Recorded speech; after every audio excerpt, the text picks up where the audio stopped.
again, Alan, guitar instructor from Rock Island Sound, with our third lesson on chords. Okay, so today we're going to do G, C, and D. The D chord we know is a holdover from our last lesson, so the two new chords are going to be G major, C major, and they are related to the D chord. So in the key of G, we're going to say that's the 1 chord. The 4 chord, count up 4-letter names. We have C, and then the 5 chord is our buddy the D from the last lesson. Now, the thing that I'm going to really stress in this lesson is how you make the G chord. There are different ways to make this chord, different fingerings for the same 3 notes. But I strongly suggest you use this fingering shape, and I'll tell you why. Because it leaves you more options to where you want to go with the chord. So G major, we bring this finger to the 1st fret, you got a G7. More importantly, and we will go over 7th chords at another lesson, is the middle 2 fingers. Every lesson I talk about the middle 2 fingers. They should move as a pair whenever possible. So if we make this G chord, we have 3rd finger, 3rd fret, 6th string, 2nd finger, 2nd fret, 5th string, and the little finger is the 3rd fret of the 1st string. Now this shape might take a little time to get used to, but it is well worth the effort.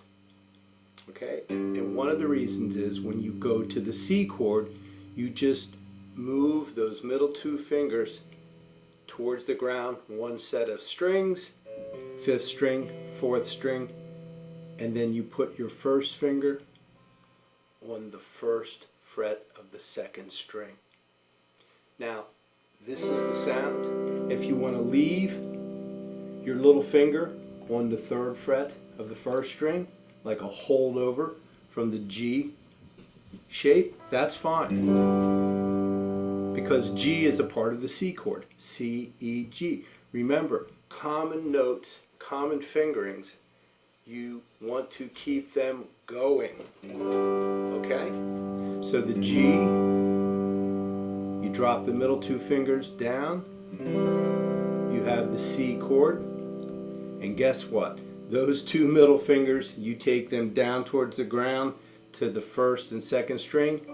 That same shape, the way they're staggered, that's your D chord. So G to C to D, or backwards, D to C to G, or D to G to C. Whatever rotation you want to go through those 3 chords, that progression, the middle 2 fingers move as a pair. 6th and 5th string, 5th and 4th string, 1st and 2nd string.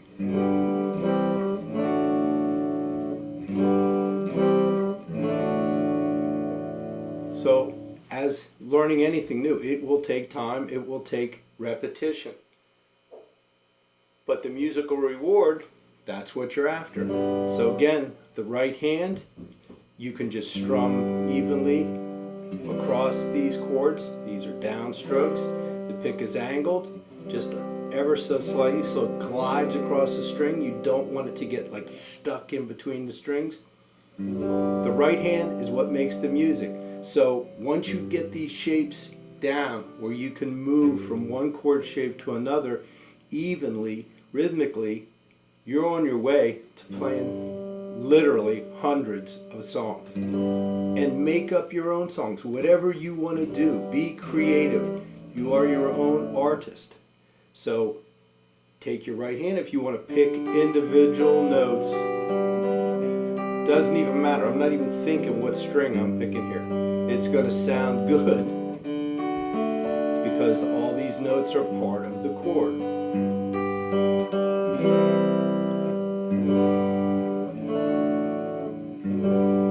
So it might take a little time, particularly with this G chord, but that's where your practice comes in. You have to practice repetition to become a better player. Okay? And if you have any musical needs whatsoever, contact Rock Island Sound. There's 2 stores, one in Terrytown, one in Rye. They've got instructors, instruments, repair, accessories. They can handle anything you want as far as musical demand. Okay?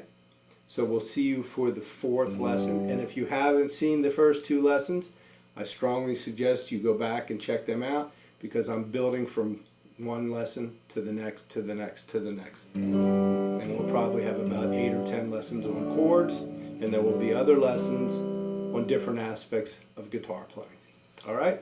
So have a great time. Be creative, and don't be afraid to try something new on the guitar. Have some fun.